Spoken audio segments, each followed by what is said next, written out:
కవిత, బాబు school నుండి వచ్చాడా? వచ్చాడండి. ఇంకో విషయం చెప్పాలి.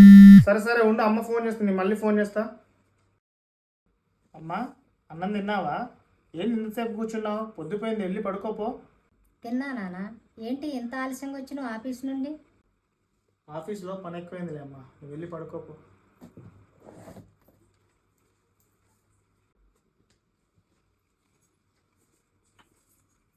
ఏమండి, మిమ్మల్ని మాట్లాడగాలి. చెప్పు, ఏంటి కవి? మీ అమ్మగారు అంటే మీకు చాలా ఇష్టం కదండి. మా అమ్మ అంటే ఎంత ఇష్టమో నీకు తెలియదా కవి? మరి నేనండి. నువ్వంటే కూడా నాకు చాలా ఇష్టం. అయినా అదేం ప్రశ్న, పిచ్చి ప్రశ్నలు వేస్తున్నావు ఇవాళ? మా ఇద్దరిలో ఎక్కువ ఎవరిష్టం అంటే ఏం చెప్తారండి మీరు? మా అమ్మ అంటే ఇష్టమనే చెప్తాను. మీ జీవితంలో నాకు ఎటువంటి స్థానం లేదా అండి? నా జీవితంలో నీ స్థానం చాలా గొప్పది. అలా అని మా అమ్మను వదులుకోలేను కదా. ఎందుకంటే రేపటి రోజు మన కొడుకు. ఈ అమ్మను వదిలేయడం నాకు ఇష్టం లేదు కవి.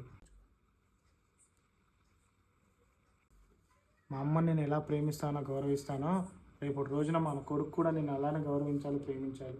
అదే నా తపన కవి.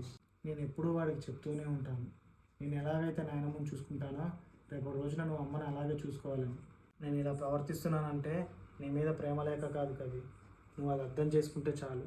మీరు ఇంతలా నా గురించి ఆలోచిస్తారని నేను అనుకోలేదండి. మీ మనసు నేను నొప్పించుంటే నేను క్షమించండి.